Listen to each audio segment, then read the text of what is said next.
السلام علیکم ورحمۃ اللہ ان الحمد للہ نحمدہ ونصلی علی رسولہ کریم اما بعد فاعوذ باللہ من الشیطان الرجیم بسم اللہ الرحمن الرحیم one belt one road project شاید یہ ہماری دنیا کی تاریخ کا سب سے بڑا پروجیکٹ ہے۔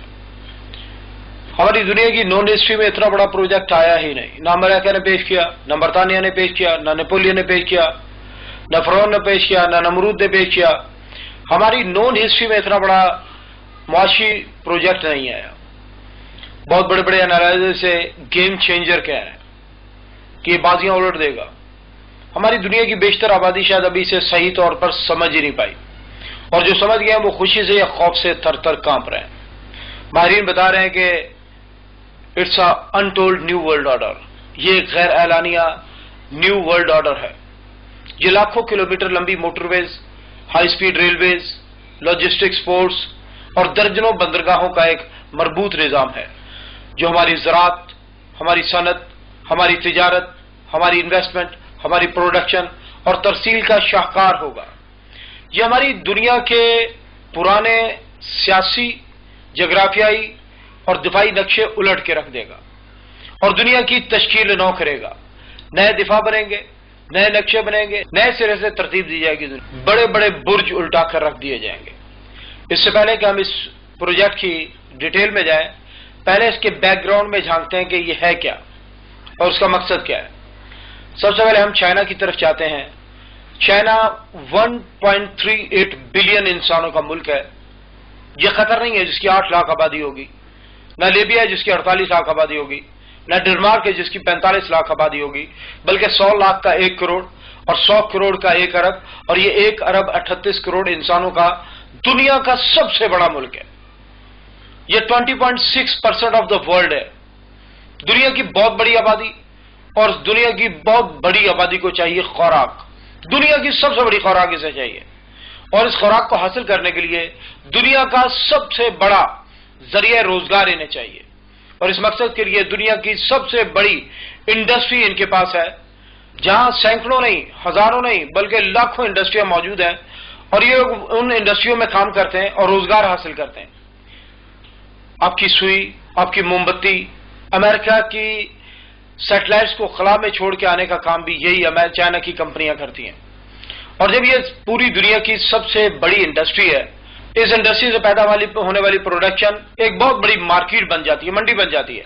آپ جانتے ہیں آپ کے علاقے میں 2-4 دکانیں کھل جائیں، پہلی دکان 10 روپے کا مال دے رہی ہے تو دوسری دکان 9.5 کا مال دے گی، تیسری 9.25 کا دے گی، چوتھی 9 کا دے گی، یعنی کہ مارکیٹ اپنی کم ترین سطح پر آ جاتی ہے اور وہ چیپسٹ منڈی بن جاتی ہے، سب سے سستی منڈی بن جاتی ہے۔ اور اسی لحاظ سے چائنا دنیا کی سب سے سستی منڈی بن چکا ہے۔ پوری دنیا کے تاجر چائنا کا رخ کر رہے ہیں۔ جیسا کہ میں نے آپ کو بتایا کہ اس بہت بڑی پروڈکشن کے لیے بہت بڑی انڈسٹری ہے، اور اس بہت بڑی انڈسٹری کو رن کرنے کے لیے چائنا کو چاہیے تیل۔ چائنا اس وقت 1 کروڑ بیرل ڈیلی سے زیادہ تیل کنزیوم کر رہا ہے، اور اس طرح یہ دنیا کا سب سے بڑا آئل امپورٹر ہے۔ کبھی وقت تھا کہ امریکہ دنیا کا سب سے بڑا آئل امپورٹر ہوا کرتا تھا، لیکن اب چائنا 40 لاکھ بیرل چائنا کے اندر سے تیل نکل رہا ہے، اور 60 لاکھ بیرل تیل چائنا باہر سے امپورٹ کر رہا ہے۔ ہم مارکیٹ میں پروجیکٹر لینے کے لیے گئے، انہوں نے کہا یہ پروجیکٹر 80,000 کا آپ کو ملے گا، یورپ سے ڈیلیور کرائیں گے، اچھی کوالٹی کا ہے۔ میں نے کہا یہ تو مہنگا ہے۔ انہوں نے کہا جی ہاں، ایک اور طریقہ ہے، ہم ہانگ کانگ سے آپ کو ڈیلیور کروا دیتے ہیں، چائنا کا بنا ہوا، یہی پروجیکٹر آپ کو 43,000 میں پڑ جائے گا۔ میں حیران ہوا، میں نے کہا چائنا کا 2 نمبر ہوگا، اتنا سستا؟ انہوں نے کہا 2 نمبر نہیں ہوگا، سیم کمپنی ہوگی، وہی کمپنی جو یورپ میں بنا رہی ہے وہی کمپنی بنائے گی چائنا میں، وہی ڈیزائن ہوگا، وہی پروڈکٹس ہوں گے، وہی پارٹس ہوں گے، وہی وارنٹی ہوگی، وہی گارنٹی ہوگی۔ چائنا کے اندر بجلی کا ریٹ بہت کم ہے، آدھی قیمت میں پڑ جاتا ہے وہ یورپ کے مقابلے میں۔ چائنا کے اندر ٹیکسز بہت لو ہیں، انڈسٹری کے اوپر ٹیکس بہت کم لیا جاتا ہے۔ چائنا کی گورنمنٹ کو یہی چاہیے کہ ان کے علاقے کے اندر لوگ آئیں، انڈسٹری لگائیں، اس کی عوام کو روزگار مل جائے، وہاں پر 2-4 ہزار لوگوں کا کام مل جائے، اور چائنا کی گورنمنٹ کو بہت تھوڑی فیس دے کر وہ یہ کام کر سکتے ہیں۔ اور سب سے بڑی بات ہے کہ چائنا میں سستی لیبر ہے۔ اگر یورپ کے اندر ایک بندہ 1,80,000 روپے میں جو کام کرتا ہے، چائنا میں وہی ورکر وہ 60-70 ہزار میں کام کرنے کے لیے تیار ہو جاتا ہے، یعنی کہ آدھی سے بھی کم قیمت لیبر کی ہے، آدھی سے بھی کم قیمت بجلی کی ہے، ٹیکس ریٹ بہت لو ہے، اور ان کو وہی مال آدھی سے بھی کم قیمت میں پڑ جاتا ہے، اور وہ آدھی قیمت میں دے دیں تو ان کو بارے میں پڑتا ہے۔ اور اس طرح پوری دنیا کی انڈسٹری چائنا میں شفٹ ہو رہی ہے۔ چائنیز یہ پروڈکشن کرتے ہیں، ڈبوں میں بند کرتے ہیں، کنٹینروں میں بند کرتے ہیں اور آگے ترسیل کر دیتے ہیں۔ چائنیز پوری دنیا کے لیے پروڈکشن کر رہے ہیں، امریکہ کے لیے، یورپ کے لیے، افریقہ کے لیے، عربیہ کے لیے، ایشیا کے لیے، آسٹریلیا کے لیے، پوری دنیا کے لیے پروڈکشن کر رہے ہیں، اور وہ مال پروڈیوس کرنے کے بعد، ڈبوں میں پیک کرنے کے بعد کنٹینروں میں بند کرتے ہیں۔ اور دنیا کی سب سے بڑی شپنگ پورٹ امریکہ میں نہیں ہے، سنگاپور میں نہیں ہے، بلکہ دنیا کی سب سے بڑی شپنگ پورٹ چائنا کے اندر شنگھائی میں ہے۔ اور صرف یہی شنگھائی کی بندرگاہ نہیں، بلکہ دنیا کی 10 بڑی شپنگ پورٹس میں سے 7 بڑی شپنگ پورٹس چائنا کے اندر ہی ہیں، جو پوری دنیا کو یہ مال سپلائی کر رہی ہیں، جہاں ہر گھنٹے میں سینکڑوں کنٹینر ڈسپیچ ہو رہے ہیں پوری دنیا کے لیے۔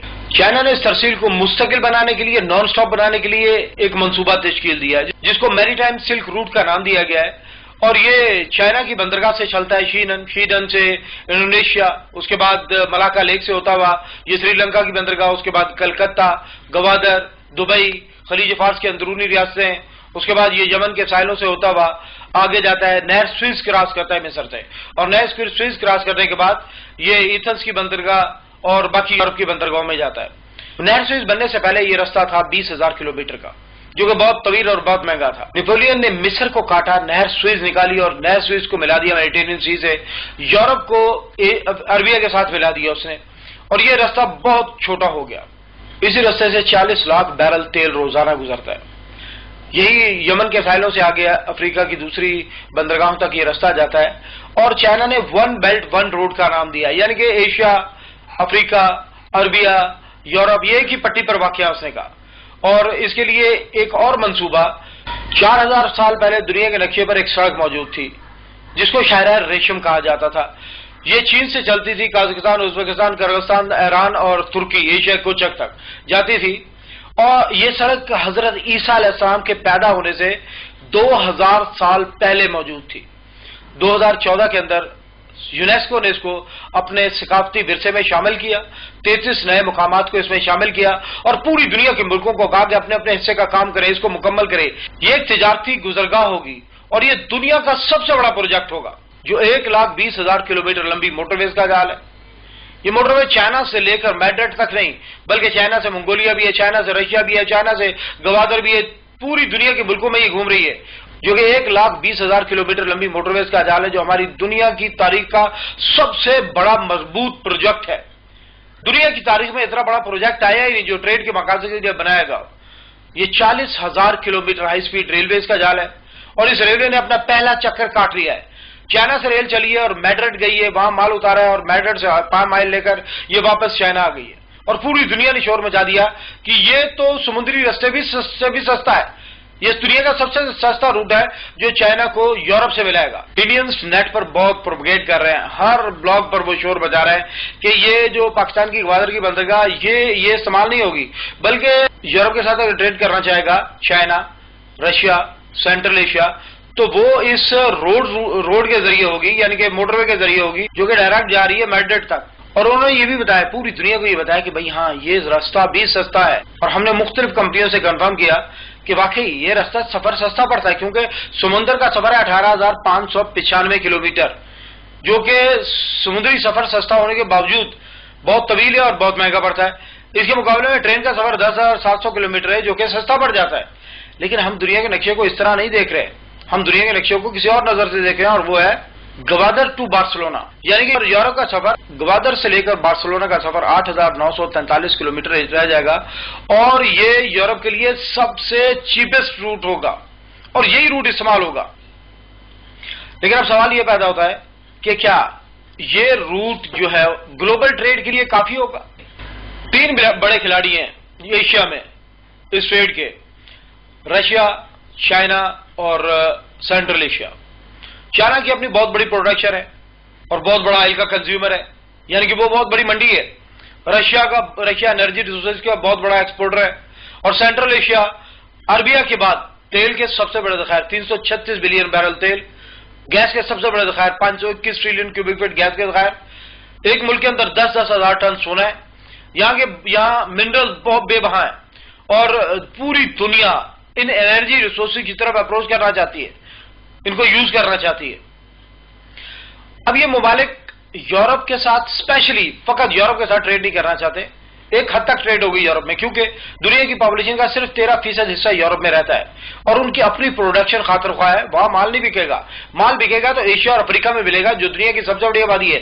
ایشیا 60.67% آف دا ورلڈ اور افریقہ 14.79% آف دا ورلڈ. یہ دنیا دونوں براعظم مل کر 75% آف دا پاپولیشن بناتے ہیں دنیا کی، جو کہ بہت بڑی آبادی ہے. دنیا کی سب سے اہم اور سب سے بڑی آبادی یہی واقع ہے. دنیا کے کنزیومر یہی واقع ہے، دنیا کے بائر یہی واقع ہے، اور دنیا ٹریڈ بھی انہی سے کرنا چاہتی ہے.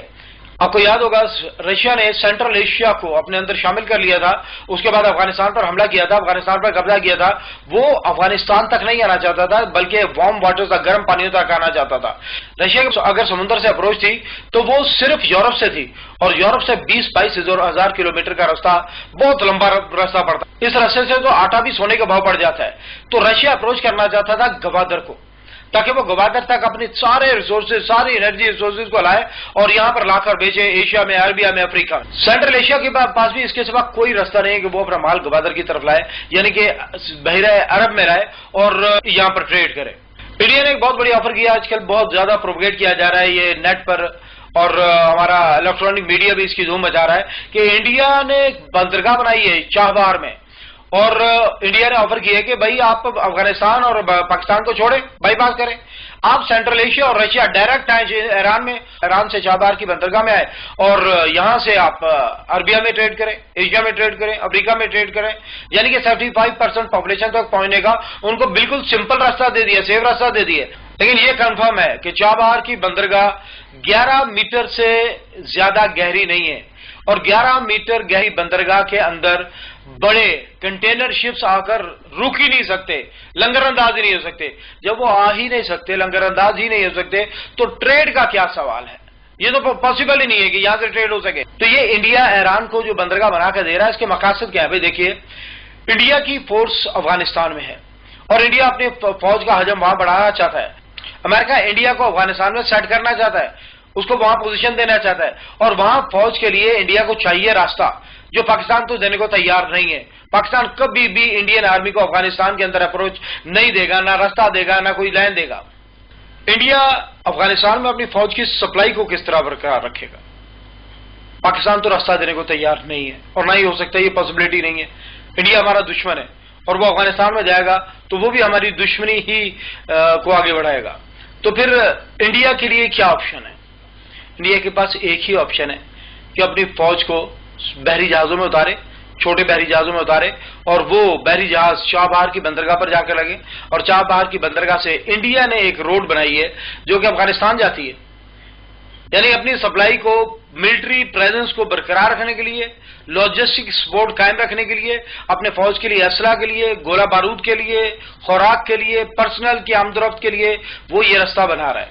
یہ چابہار کی بندرگاہ کوئی تجارتی مقاصد کے لیے نہیں ہے، یہ ٹریڈ روٹ نہیں ہے، یہاں سے ٹریڈ نہیں ہو سکے. اب جو معاہدہ ہوا ہے انڈیا، ایران اور افغانستان کا، تو دیکھیے ایران تو پہلے سمندر پہ تھا، تو افغانستان تو کو وہ اپروچ دے رہے ہیں اس معاہدے کے اندر. افغانستان کی کوئی بہت بڑی پروڈکشن نہیں ہے، افغانستان گندم بھی پاکستان سے منگواتا ہے، تو وہ ملک جس کی پروڈکشن ہی نہیں ہے وہ کیا ٹریڈ کرے گا؟ بیسیکلی یہ معاہدہ ہی فوجی مقاصد کے لیے ہے، اور اس سے اپنی فوجی پریزنس کو افغانستان کے اندر وہ مضبوط کرنا چاہتے ہیں. اور ذرا یہ دیکھیے کہ چائنیز کیا کہہ رہے ہیں. 2,000-kilometer road and rail link connecting Kashgar in West China's Xinjiang Uyghur Autonomous Region to Pakistan's southwestern port of Gwadar. For China, it reduces transportation time of goods and energy. Currently, exports from China to the Middle East and Africa via the Strait of Malacca take about 45 days. That could be reduced to less than 10 days going through Gwadar port. In a broader view, the corridor will closely connect Central Asia, West Asia and Gulf states through economic and energy cooperation. کمال ہوگی. Chinese بتا کیا رہے ہیں؟ وہ کہتے ہیں کہ ہمارا سفر بہت لمبا ہے. چنگائی سے چلتے 12,273 کلومیٹر خلیج فارس کے اندر ہم آتے ہیں، اور وہاں سے تیل لے کر واپس جاتے ہیں 12,273 کلومیٹر. 45 ڈیز کا یہ سفر ہے. اور ایک اور جو جہاز ہوتا ہے، بحری جہاز جس کے اندر تیل جاتا ہے، اس کا کرایہ ہے $67,000 پر ڈے، ایک دن کا کرایہ ہے. اور 45 دن کا کرایہ اپروکسیمیٹلی 30 to 35 لاکھ بنتا ہے، 35 لاکھ کے قریب بنتا ہے کرایہ۔ یہ 35 لاکھ ڈالر ہیں، یعنی کہ یہ لاکھوں روپے نہیں، کروڑوں روپے نہیں، بلکہ اربوں روپے کی بات ہے۔ اور یہ ایک جہاز نہیں گزرتا یہاں سے۔ چائنا کی ڈیمانڈ ہے 600 بلین کیوبک فٹ گیس، جو کہ ایل پی جی کی صورت میں جاتی ہے، اور وہ گیس بھی اسی رستے بحری جہازوں کے اندر جاتی ہے۔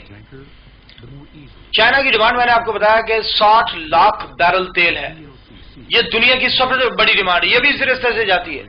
اور میں نے آپ کو بتایا تھا کہ چائنا کی پروڈکشن بھی دنیا کی سب سے بڑی پروڈکشن ہے، اور اس کا بھی 90% حصہ اسی رستے سے آتا ہے۔ اگر آپ ملاکا لیک میں کھڑے ہو جائیں اور دونوں طرف دیکھیں تو ایک طرف سے تیل اور گیس کے بحری جہاز بھرے ہوئے آ رہے ہیں، اور دوسری طرف سے چائنا کے جو چائنا کی فنش پروڈکٹس ہیں، ان کے جو جہاز ہیں وہ لین لگائے آ رہے ہیں ایشیا کی طرف، افریقہ کی طرف، عربیہ کی طرف، یورپ کی طرف۔ یہاں سینکڑوں جہاز گزر رہے ہیں ڈیلی، اور چائنیز کہہ رہے ہیں کہ ہمارے پاس ایک اپرچونٹی آئی ہے۔ وہ کیا ہے؟ وہ کہتے ہیں کہ ہم گوادر سے ایک روڈ بنائیں گے جو کہ خنجراب تک ہوگی، اور خنجراب سے آگے چائنیز خود بیٹھے میں، وہ کہہ رہے ہیں کہ ہم اس روڈ کو بنائیں گے اور یہاں سے اترائیں گے گوادر تک، اور صرف یہ روڈ ہی نہیں بنے گی بلکہ اس روڈ کے ساتھ ایک گیس کی لائن بن رہی ہے اور ایک پائپ کی لائن بن رہی ہے۔ گیس کی لائن میں سے میں نے آپ کو بتایا کہ ان کی ڈیمانڈ ہے 600 بلین کیوبک فٹ گیس، اور یہ گیس دنیا کی بہت بڑی ڈیمانڈ ہے۔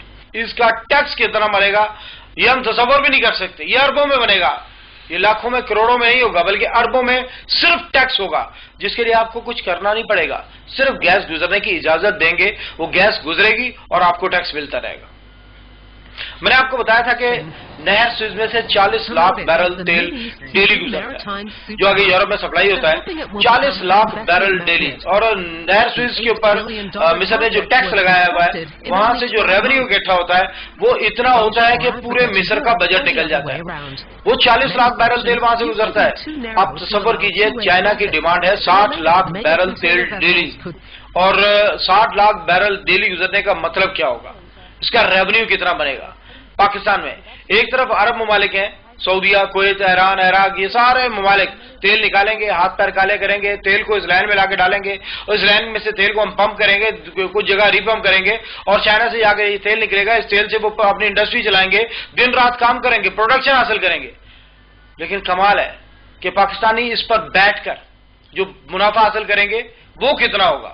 چائنا کو 60 لاکھ ڈالر ڈیلی بچے گا اس میں سے کرایہ قیمت میں، اور پاکستان کو جو ریونیو بچے گا وہ لاکھوں میں نہیں ہوگا، وہ ملینز میں نہیں ہوگا، بلکہ وہ ڈزنز آف بلینز میں ہوگا، جس کا تصور بھی ہمارا دشمن نہیں کر سکتا، وہ برداشت نہیں کر سکتے، وہ سوچ نہیں سکتے کہ سارے پاکستانی بیٹھے ہوں اور یہ صرف تیل کی لائن میں سے جو تیل گزرے اس میں سے ڈزنز آف بلینز، اربوں ڈالر اس کو ریونیو بچ جائے، اس کو ٹیکس بچ جائے۔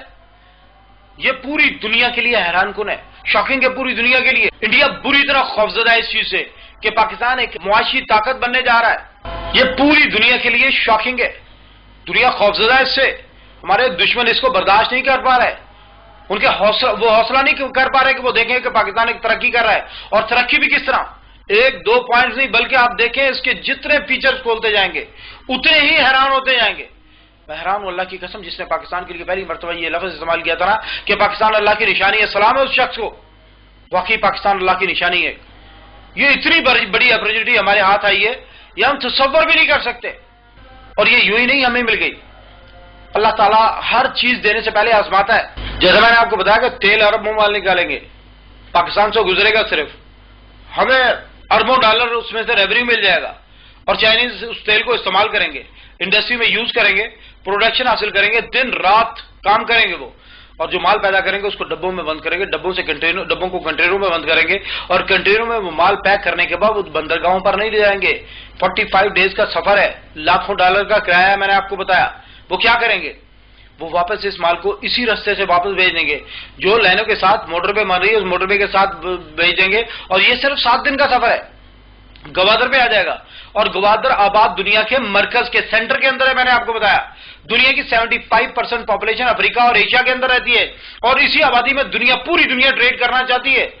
اس کا مطلب یہ ہوگا کہ یہ مال جائے گا یہاں سے اور آئے گا بھی یہاں سے، تیل کی صورت میں جائے گا، انرجی کی صورت میں جائے گا، اور فنش پروڈکٹس کی صورت میں واپس آئے گا اور گوادر اس دنیا کی سب سے بڑی منڈی بن جائے گا.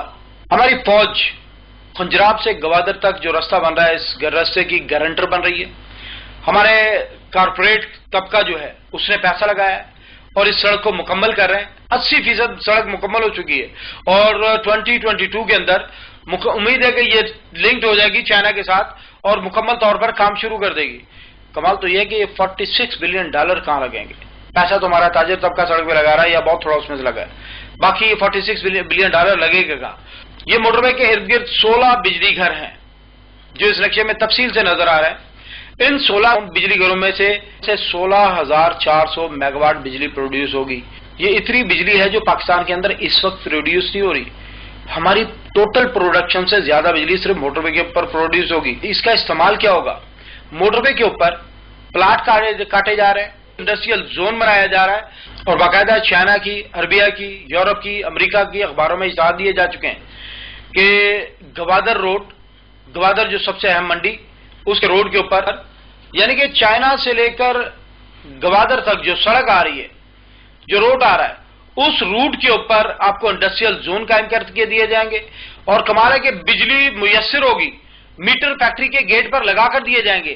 بجلی کا ریٹ بھی کم ہوگا, سستی بجلی ہوگی اور اس کے بعد گورنمنٹ آف پاکستان بہت کم ٹیکس لے گی, آپ کو اجازت دے گی کہ آپ انڈسٹری لگائیں. اور سب سے بڑی بات یہ ہے, ان کو سب سے بڑی اپرچونٹی یہ دکھائی گئی ہے کہ پاکستان 20 کروڑ انسانوں کا ملک ہے, ہیومن ریسورس سے ریچ ہے, بھرپور توانائی ہے اس کے اندر. پاکستان کی آبادی کم نہیں ہے, آپ کا لاہور ڈنمارک سے 3 گنا بڑا ہے, آپ کا پنجاب اتنا بڑا ہے کہ پاپولیشن وائز شاید یورپ کے اندر ایک بھی ملک اتنا بڑا نہیں ہے. آپ کا کوئی قد کاٹ ہے اور اتنی بڑی آبادی میں اب یہاں محنتی اور قابل لوگوں کی کمی نہیں ہے. یعنی کہ یہاں پر آپ کو چائنا سے بھی سستی لیبر مل سکتی ہے اور جس کی سب سے بڑی بات ہے کہ پروڈکشن جو ہوگی وہ گوادر تک ڈائریکٹ پہنچے گی, یعنی کہ پوری دنیا کی منڈیوں تک پہنچ جائے گی. اور اس اپرچونٹی نے 10,000 کمپنیوں کو ہماری موٹر وے کے ارد گرد انڈسٹریل زون کے اندر کام کرنے کے اوپر راغب کر لیا اور جس سے 90 لاکھ کے قریب پاکستانیوں کو روزگار ملنے کی توقع ہے. پاکستان بھر کے لوگوں کو روزگار ملے گا, پاکستان میں خوشحالی آئے گی, پاکستان مضبوط ہوگا, پاکستان طاقتور ہوگا, کیونکہ مضبوط ہی طاقتور ہوتا ہے اور یہ ہمارے دشمن کبھی بھی دیکھنا نہیں چاہتے. ایک متعدد اندازے کے مطابق ہر ہفتے 1 لاکھ سے زیادہ ٹرک چائنا سے گوادر کی طرف ان آؤٹ کریں گے اور یہ نیٹو کی سپلائی نہیں ہوگی جو بغیر ٹیکس دیے گزر جائے گی, ہماری سڑکوں کو تباہ کر کے گزر جائے گی, بلکہ یہ تجارتی ٹرک ہوں گے جو ٹیکس دیں گے. اور ان کا ٹول ٹیکس, ان کا ریونیو کتنا ہوگا اس کا اندازہ آپ کیجئے کہ 2001 میں جب آپ کی گورنمنٹ نے کہا تھا کہ ہمارے پاس پیسے نہیں ہیں, ہم غریب ملک ہیں, ہمارا وسائل نہیں رکھتے, ہم یہ موٹر وے نہیں بنانا چاہتے, تو کوریا کی کمپنی نے کہا تھا کہ بھائی تم یہ موٹر وے بناؤ, اور نہیں بنانا چاہتے تو ہم پیسے لگا دیتے ہیں, ہم بنا دیتے ہیں, بنا بھی دیتے ہیں, انویسٹمنٹ بھی ہم کر دیتے ہیں, ہمیں موٹر وے کے اوپر ٹول ٹیکس لگانے دو, جو اس میں سے ٹول ٹیکس میں سے جو ریونیو اکٹھا ہوگا اس میں سے ہم اپنی قیمت پوری کر لیں گے. اور 2001 کے اعداد و شمار کے مطابق کوریا کی کمپنی کا جو اندازہ تھا وہ 20 بلین تھا اس کا ریونیو, اس وقت جب سونے کی قیمت 5,000 روپیہ تولہ تھی. آج سونے کی قیمت دیکھیں, آج یہ ریونیو 5 گنا بڑھ چکا ہے, تقریباً 100 بلین سے زیادہ ہوگا ریونیو اس کا. اس کے بعد آتے ہیں انڈیا کی طرف. انڈیا دنیا کی سب سے بڑی ڈیموکریسی ہے, 1.34 بلین انسانوں کا ملک ہے, چائنا سے صرف 4-5 کروڑ آبادی کم ہے اس کی, اور ایک اندازہ ہے کہ 2025 میں انڈیا کی آبادی چائنا کو کراس کر جائے گی اور انڈیا دنیا کا سب سے بڑا ملک بن جائے گا. لیکن اگر آپ نیٹ پر لکھیں پور پاپولیشن آف دا ورلڈ تو حیران رہ جائیں گے. وہاں جو آپ کو تفصیل ملے گی وہ یہ ہوگی کہ دنیا کے سب سے زیادہ ننگے بھوکے لوگوں کا ملک انڈیا ہے, حالانکہ اس کی انڈسٹری ہماری انڈسٹری سے 5 گنا بڑی ہے, اس کی زمین ہماری زمین سے 5 گنا بڑی ہے, اس کے پاس وسائل ہیں, لیکن وہ وسائل اس کی عوام کے لیے کافی نہیں ہے. اس کے بعد 1 ارب 34 کروڑ انسانوں کی ذمہ داری ہے اور وہ ذمہ داری پوری نہیں کر پا رہے. وہاں لوگ بے-چین ہیں, غربت کی لکیر سے نیچے زندگی گزار رہے ہیں, بیٹیاں بیچنے پر مجبور ہو رہے ہیں, اور یہ حالت انتشار انارکی کی طرف بڑھ رہی ہے, ملک ٹوٹنے کی طرف آگے بڑھ رہا ہے, علیحدگی کی تحریکیں آگے چل رہی ہیں, اگر انڈیا 21ویں صدی میں داخل ہونا چاہتا ہے، اگر انڈیا اس ٹریڈ کے دور کے اندر داخل ہونا چاہتا ہے تو اس کے پاس ایک ہی حل ہے کہ وہ اپنی انڈسٹری کو گرو کرے، انڈسٹری لگائے، اور انڈسٹری لگانے کے لیے اس کو گیس کی ضرورت ہے، اور انڈیا کی ڈیمانڈ جو ضرورت ہے وہ 151 بلین کیوبک میٹر گیس کی ضرورت ہے، جو کہیں اور سے پوری نہیں ہوگی بلکہ وہ صرف پوری ہو سکتی ہے تو سینٹرل ایشیا سے، جہاں میں نے آپ کو بتایا کہ 521 بلین کیوبک میٹر گیس کے ذخائر ہیں، اور یہ تاپی جو لائن ہے آپ کی ترکمانستان، افغانستان، پاکستان اور انڈیا، یہ لائن اس کی ضرورت پوری کر سکتی ہے۔ یا پھر ایک اور آپشن ہے، ایران، پاکستان اور پھر انڈیا، یہ لائن بھی اس کی ضرورت پر پوری کر سکتی ہے۔ لیکن کسی بھی ملک سے کوئی لائن گزارنا یا سڑک گزارنے کا مطلب یہ ہوتا ہے کہ اس ملک کی شرائط کے اوپر آنا ہوتا ہے، اور ویسے بھی WTO کا قانون ہے کہ جس ملک سے آپ کو سیکورٹی رسک ہو اس کو MFI اسٹیٹس نہیں دیا جاتا، اس کے لیے ٹریڈ روٹس نہیں کھولے جاتے، یہ طے ہے، یہ ورلڈ لا ہے۔ اور ہیومن رائٹ وائلیٹر کو کبھی بھی MFN اسٹیٹس نہیں دیا جاتا، اس کو ٹریڈ روٹس نہیں دیے جاتے جب تک کہ وہ ہیومن رائٹ وائلیشن کو روک نہ دے۔ بس تھوڑا سا انتظار کیجئے، اپنے موقع پر جم جائیے۔ انڈیا اگر 21ویں صدی میں داخل ہونا چاہتا ہے، اپنے لوگوں کو روزگار دینا چاہتا ہے، اپنے لوگوں کی بھلائی چاہتا ہے، اپنے وجود کو قائم رکھنا چاہتا ہے، تو پھر اس کو انڈسٹری تو لگانا پڑے گی، اور انڈسٹری کے لیے گیس پاکستان سے گزارنا پڑے گی، اور اگر گیس پاکستان سے گزارے گا، پاکستان کی شرائط کے اوپر آنے کا مطلب ہے کہ اسے کشمیر کو آزاد کرنا ہوگا، ہندوستان کے مسلمانوں کو امن دینا ہوگا، RSS کے گنڈوں کو لگام دینا ہوگی۔ اور ہندوستان کے بڑے بڑے انالائزرز کہہ رہے ہیں کہ اگر ہم نے کشمیر کو آزاد کر دیا تو پھر آسام والے بھی آزادی مانگیں گے، ناگالینڈ والے بھی آزادی مانگیں گے، منی پور والے بھی آزادی مانگیں گے، خالستان والے بھی آزادی مانگیں گے۔ ہندوستان اپنے وجود، اپنے حجم کے اندر سے ایک پریشر پیدا ہوگا اور پورا ہندوستان پھٹ جائے گا، ٹکڑے ٹکڑے ہو جائے گا، مختلف ریاستوں میں بڑھ جائے گا۔ اب انڈین دانشوروں نے ایک اور حل بتایا، انہوں نے کہا کہ ہم لائن ہی ایران سے لیں گے اور پانی میں ڈال کے وہ انڈیا کے ساحل تک لے جائیں گے اور گیس استعمال کریں گے، انڈسٹری میں لگائیں گے۔ تو دیکھیے پاکستان کی گورنمنٹ نے کیا کیا۔ پاکستان کے دائرہ اختیار میں نیا علاقہ جو کہ 50,000 مربع کلومیٹر سے زیادہ ہے کے وسائل شامل ہوئے، جہاں معدنیات کے اتنے ذخائر ہیں جن کا اندازہ لگانا ممکن نہیں۔ سالوں کی محنت کے بعد پاکستان کی سمندری حدود اب 350 نوٹیکل مائل تک ہے، جو کہ 2,90,000 مربع کلومیٹر کا احاطہ کرتی ہے، اور پاکستان اس خطے میں یہ توسیع حاصل کرنے والا پہلا ملک ہے۔ اس کا مطلب ہے کہ پاکستان کی سمندری حدود 2,90,000 مربع کلومیٹر تک پھیل چکی ہے۔ انڈیا کے لیے راستہ ہی نہیں رہا، وہ جہاں سے بھی ڈالے گا لائن وہ پاکستان کی حدود ہوگی، اور پاکستان کو اس کو ٹیکس دینا پڑے گا، پاکستان کو ریونیو دینا پڑے گا، پاکستان کی شرائط کے اوپر آنا پڑے گا۔ یہ اللہ رب العزت کی شان ہے۔ اللہ بہت بڑا ہے، اللہ بہت بے نیاز ہے۔ بحران ہوں کہ پاکستان کو یہ اپرچونٹی کیوں ملی؟ جس شخص نے پہلی مرتبہ یہ جملہ استعمال کیا تھا، پاکستان اللہ کی ایک نشانی ہے، بحران ہوں اس کی بصیرت کے اوپر۔ واقعی پاکستان اللہ کی ایک نشانی ہے۔ اللہ رب العزت نے قرآن شریف کے اندر فرمایا ان مع العسر یسرا، بے شک ہر تنگی کے ساتھ بعد آسانی ہے۔ اور تنگی کتنی دیکھی ہم نے، پاکستان بنا پہلے سال ہندوستان کے ساتھ جنگ کے حالت میں آ گئے، ہم کشمیر کے مسئلے پر الجھ پڑے تھے، اور اس کے بعد افغانستان کو رشیا نے فتح کیا اور افغانستان کے اندر جنگ شروع ہو گئی، مجاہدین نے وہ جنگ لڑی، پاکستان کی سپورٹ سے جنگ لڑی، اور تھوڑی بہت نہیں 17,50,000 لاشیں اٹھائیں، لیکن رشیا کو برداشت نہیں کیا، اور رشیا اس وقت دنیا کا سب سے طاقتور ملک تھا، 51 لاکھ فوج تھی اس وقت رشیا کی، 1,700 انٹر کانٹیننٹل بیلسٹک میزائل پوری دنیا کو اپنے نشانے پر لیے ہوئے تھے، اور رشیا وہاں سے نکل گیا، شکست ہو گئی، اس کے ٹکڑے ٹکڑے ہو گیا۔ اس کے بعد امریکہ داخل ہوا افغانستان کے اندر، اور اس امریکہ کی فوجوں کو انڈیفیٹیبل فورسز کہا جاتا تھا، وہ فوجیں جن کو شکست سے نہیں دی جاتی۔ بڑے بڑے انالائزرز کہہ رہے تھے کہ امریکہ کی ملٹری مشین اتنی بڑی ہے کہ پوری دنیا کی فوجیں اگر اکٹھی ہو کر امریکہ کے ساتھ جنگ کرنا چاہیں تو امریکہ کو شکست نہیں دے سکتے۔ اور امریکہ نے افغانستان میں اپنی تاریخ کی، امریکہ کی تاریخ کی سب سے لمبی جنگ لڑی، اور دنیا کی تاریخ کی سب سے مہنگی جنگ لڑی۔ لیکن کمال ہے، امریکہ افغانستان سے شکست کھا کے نکل رہا ہے اور انڈیا کو وہاں پھنسا رہا ہے۔ اب انڈیا کی باری آ جائے گی، اور کمال ہے، دہشت گردی کے خلاف جنگ پوری دنیا میں لڑی جا رہی ہے۔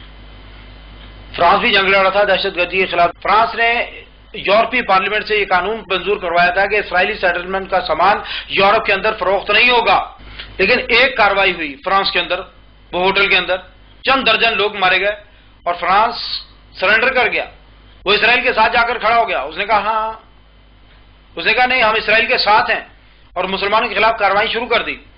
لیکن کمال ہے. اور اس دہشت گردی کے خلاف جنگ کے اندر ہم نے کیا نقصان کیا؟ ہماری عورتوں کے بازاروں میں دھماکے ہوئے، ہماری مسجدوں میں دھماکے ہوئے، ہمارے جی ایچ کیو میں دھماکے ہوئے، ہمارے 60,000 سے زیادہ لوگ مارے گئے. لاہور میں اپنے بچوں کا قیمہ ہم نے اکٹھا کیا. ہم نے بہت تکلیف اٹھائی، بہت تکلیف اٹھائی. اور اللہ کی قسم یہ دنیا کی سخت ترین قوم ہے جس کی اللہ رب العزت نے اس انداز میں تربیت کی ہے، ہر آزمائش سے گزارا ہے اس کو. اور اللہ تعالیٰ نے اس کے بعد یہ تحفہ ہمیں دیا گوادر کا کہ ہاں اب تم اس قابل ہو، اس کو سنبھال سکتے ہو. اور ہمارے دشمن بے چین ہیں، وہ اس کو برداشت کرنے کو تیار ہی نہیں ہے. گوادر پروجیکٹ کے اوپر ان کی جان نکل جاتی ہے. اور یہ بھی طے ہے کہ دنیا جب 21ویں صدی میں ٹریڈ کے دور کے اندر قدم رکھے رہی ہوگی، دنیا ترقی کے دور کے اندر قدم رکھی ہوگی، ہندوستان زندگی اور موت کی جنگ لڑ رہا ہوگا.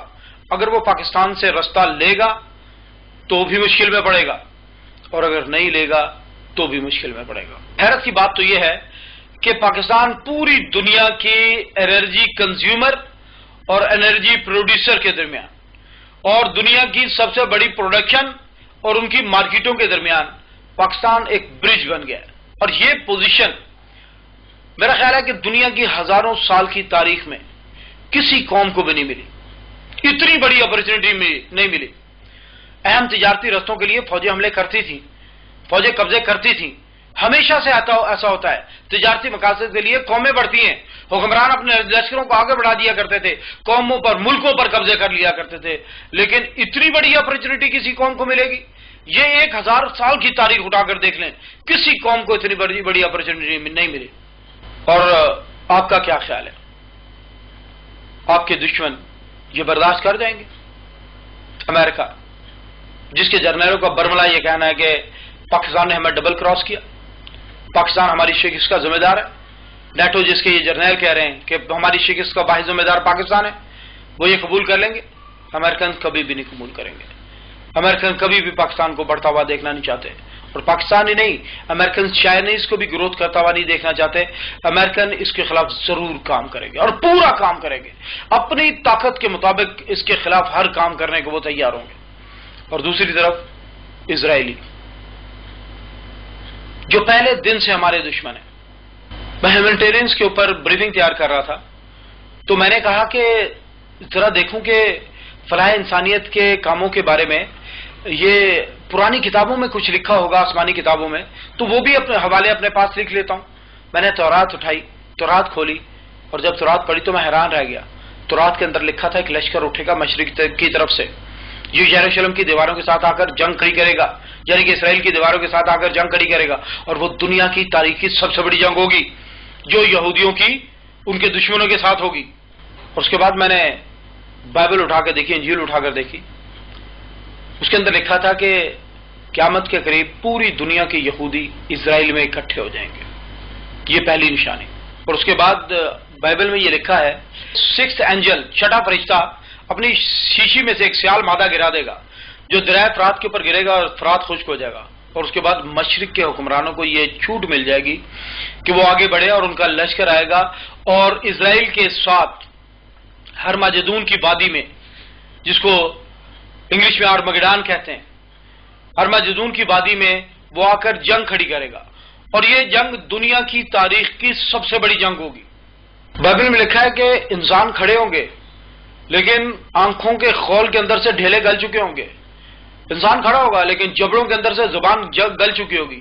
اور یہ اتنی خوفناک جنگ ہوگی کہ یروشلم سے 200 میل تک اتنا خون بہے گا کہ پوری زمین انسانوں کے خون، جسموں اور جنگی ہتھیاروں سے بھر جائے گی. بائبل میں لکھا ہے کہ اس جنگ کے اندر 2/3 یہودی مار دیے جائیں گے.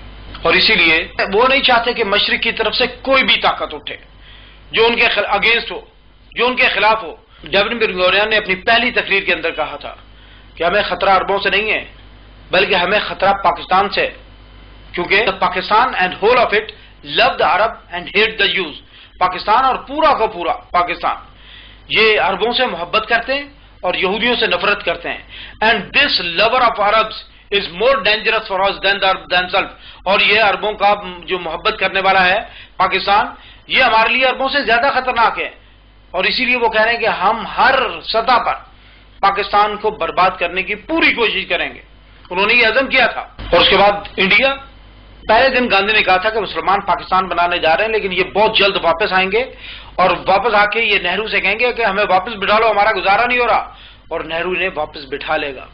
برٹش پارلیمنٹ کے اندر کیا کمنٹس ہوئے تھے ہمارے بارے میں کہ پاکستان کی عمر 10 سال ہے، 10 سال بعد یہ ڈیزالو ہو جائے گا، لیکن اللہ کا شکر ہے ہم کھڑے ہیں اور پوری طاقت سے کھڑے ہیں۔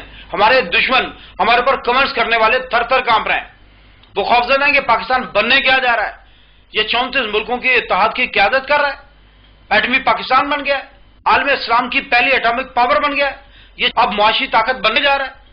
وہ یہ برداشت نہیں کرنا چاہتے، اور انڈیا، اسرائیل اور امریکہ، یہ تینوں کا ٹرائیکا پاکستان کو برباد کرنے کے لیے کر کیا رہا ہے۔ خبر دیں گے آپ کو اور بتائیں گے کہ بھارت کی ایک اور سازش بے نقاب ہو گئی ہے۔ بھارتی خفیہ ایجنسی را پاک چین اقتصادی راہداری کو سبوتاژ کرنے کے لیے بے چین۔ انیل دھسمانہ کی 3 رکنی ٹیم میں میجر جنرل راجیشور سنگھ بھی شامل ہیں۔ مزید جاننے میں ایکسپریس نیوز کے نمائندے احمد منصور سے۔ احمد، بھارت کی ایک اور سازش بے نقاب ہو گئی ہے، کیا اپڈیٹ کریں گے آپ ہمیں؟ جی بالکل مدیہ، بھارت نے پاکستان کو ایک بڑا نقصان پہنچانے کی تیاری کی ہے اور بااعتماد ذرائع نے اس سازش کو بے نقاب کیا ہے، اور جو اس حوالے سے تفصیلات سامنے آئی ہیں، بھارتی خفیہ ایجنسی را میں چائنا پاکستان اکنامک کوریڈور منصوبے کو ناکام بنانے کے لیے ایک خصوصی سیٹ اپ جو ہے وہ قائم کر دیا گیا ہے۔ انیل دھسمانہ جو ہے اسپیشل سیکرٹری وائی تو سیکرٹری را، وہ ان کی تقرری کی گئی ہے اس نئے سیٹ اپ میں، جو براہ راست رپورٹ کریں گے سیکرٹری را کو۔ جو مزید تفصیلات آئی ہیں اس میں جو انیل ہیں ان کو 3 افسران جو ہیں وہ ممبرز کے طور پہ ان کی ٹیم کے طور پہ دیے گئے ہیں، جن میں ایک ممبر میجر جنرل راجیشور سنگھ ہے، جبکہ 2 جوائنٹ سیکرٹریز جو ہیں مسٹر جے ایس رمیش اور ویوک کے جوہری۔ میجر جنرل جو راجیشور ہے اس کی جو ذمہ داری جو پتہ لگی ہے کہ وہ فوجی اعتبار جو ہے اس کے پہلوؤں پر جو ہے وہ کام کریں گے اس منصوبے کو سبوتاژ کرنے کے حوالے سے، اور انہیں فوکس کرنے کے لیے ان کا ٹاسک یہ ہے کہ وہ اپنا فوکس کریں گے جو سی پیک کے جو معاملات ہیں، پاک چائنا ڈیفنس ریلیشنز جو ہیں ان کو بھی وہ ٹارگٹ کریں گے۔ Gwadar express way, Karakoram high وے اور اکنامک کوریڈور کے جو منصوبے ہیں ان کے جو فوجی پہلو ہیں ان کو دیکھیں گے، ان کو سبوتاژ کرنے کے لیے وہ پلاننگ بھی کریں گے، امپلیمنٹیشن بھی کریں گے۔ دور حاضر میں یہ پہلی مرتبہ ہوا ہے کہ کسی ملک کا انٹیلیجنس آفیسر دشمن ملک کے علاقے میں پکڑا گیا اور وہ کر کیا رہا تھا، دیکھیں ذرا۔ کلبھشن یادو کو بلوچستان میں را کے جو بڑے منصوبے تھے اس کا ایک کلیدی اور سب سے اہم کردار بتایا گیا ہے۔ را کے سرونگ آفیسر کے ذریعے اس نے سب سے اہم انکشاف یہ کیا ہے کہ اس کا سب سے بڑا منصوبہ بلوچستان میں پاکستان چین اقتصادی راہداری منصوبے کو ناکام بنانا تھا۔ اس کے خلاف وہ بھرپور کام کر رہا تھا اور اس کے لیے ایک نیٹ ورک اس نے تشکیل دیا تھا۔ پاکستان کی انٹیلیجنس ایجنسیز نے اس نیٹ ورک کے بارے میں بھی کلیدی معلومات حاصل کر لی ہے۔ وہ پاکستان کے خلاف سازشیں کر رہے تھے، سیبوٹاژ کی کاروائیاں کر رہے تھے، دہشت گردانہ کاروائیاں کر رہے تھے۔ کیوں پاکستان کے اوپر حملہ کیوں نہیں کر دیتے؟ کیونکہ کر نہیں سکتے۔ امریکہ نے 2003 میں امریکہ کے اسٹیٹ ڈپارٹمنٹ نے امریکہ کی گورنمنٹ کو لیٹر لکھا تھا کہ ہم ایک ایٹامک پاکستان کو ناراض نہیں کر سکتے۔ یہ بات سمجھیے آپ، ایٹم بم ہیروشیما اور ناگاساکی کو تباہ کر سکتا ہے تو اسی طرح ایٹم بم دلی کو بھی تباہ کر سکتا ہے، اور اسی طرح ایٹم بم نیو یارک کو بھی تباہ کر سکتا ہے۔ ایک ایٹامک پاکستان کو اینگری نہیں کیا جا سکتا۔ میں آج سے 25 سال پہلے ڈان کے اندر ایک آرٹیکل پڑھ رہا تھا اور ایک یورپین رائٹر اس کے اندر لکھ رہا تھا، اور اس نے رشین وار کو دیکھتے ہوئے اس نے بڑا اہم تجزیہ کیا تھا۔ اس نے کہا تھا کہ جب دونوں طرف ایٹامک پاورز ہوں گی، ایٹامک شیلٹرز ہوں گے، تب روایتی فوج کا یعنی کہ ڈیفنس فورسز کا ایڈوانس ناممکن ہو جائے گا، کیونکہ ڈیفنس فورس آگے بڑھے گی، دشمن کے علاقے میں داخل ہوگی، دشمن کو فتح کرنے کا ارادہ رکھے گی، دشمن ایٹم بم نکالے گا اور دشمن کہے گا کہ I am going to destroy your country, میں تمہارے ملک کو تباہ کرنے جا رہا ہوں، ایٹم بم گرانے جا رہا ہوں، روایتی فوج واپس آ جائے گی۔ یہ پاسبل نہیں ہے۔ اس نے کہا کہ جب کسی ملک کے پاس ایٹم بم ہوگا تو یہ ممکن نہیں ہے کہ روایتی فوج اس کے خلاف اٹھے، آگے بڑھے اور کارروائی کر لے۔ تب وہ لکھتا ہے کہ طاقتور ترین قوم وہ قوم ہوگی جس کے نوجوان جوتا اتاریں گے، دشمن کے بارڈر کو کراس کر جائیں گے، دشمن کے علاقے میں جا کر جنگ کھڑی کر دیں گے۔ تب دشمن کس کے خلاف ایٹم بم چلائے گا؟ اپنے شہروں میں، اپنے لوگوں کے خلاف؟ پاسبل ہی نہیں ہے۔ تب تو ہینڈ ٹو ہینڈ جنگ ہو رہی ہوگی، 10 بدس جنگ ہو رہی ہوگی، اور تب وہ لکھتا ہے کہ طاقتور ترین قوم وہ قوم ہوگی، طاقتور ترین قوم وہ قوم ہوگی جس کے نوجوانوں کا جتھا طاقتور ہوگا، وہ جو کمیٹڈ ہوں گے اپنے کاز سے، جو اپنے ملک کے دفاع کے لیے سب کچھ کرنے کے لیے تیار ہو جائیں گے، اپنی جانوں کا نذرانہ دینے کے لیے تیار ہو جائیں گے۔ وہ لکھتا ہے کہ وہ قوم دوسری قوموں کو کھا جائے گی اور سپر پاور ہوگی وہ۔ آپ کے پاس آپ سے محبت کرنے والے نوجوانوں کا بہت بڑا گروہ ہے جو آپ کے لیے سب کچھ کرنے کے لیے تیار ہے۔ آرٹ آف وار میں سنزو لکھتا ہے وہ جن کی مہارتیں دفاع کرنے میں ہیں خود کو زمین کی 9 پرتوں کے نیچے چھپا لیں، مورچے کھول دیں، باڑ لگا لیں، بیریئر لگا لیں، خندقیں کھود لیں، چھپ جائیں زمین کے نیچے۔ وہ ڈیفینس فورس ہیں، انہوں نے ڈیفینس کرنا ہے اپنا۔ لیکن وہ لکھتا ہے کہ جن کی مہارتیں حملہ کرنے میں ہیں وہ خود کو 7ویں آسمان کے اوپر لے آئیں، کیونکہ وہ اپنا دفاع کرنے کی بھی صلاحیت رکھتے ہیں اور دشمن کی تباہی کی تکمیل بھی جانتے ہیں۔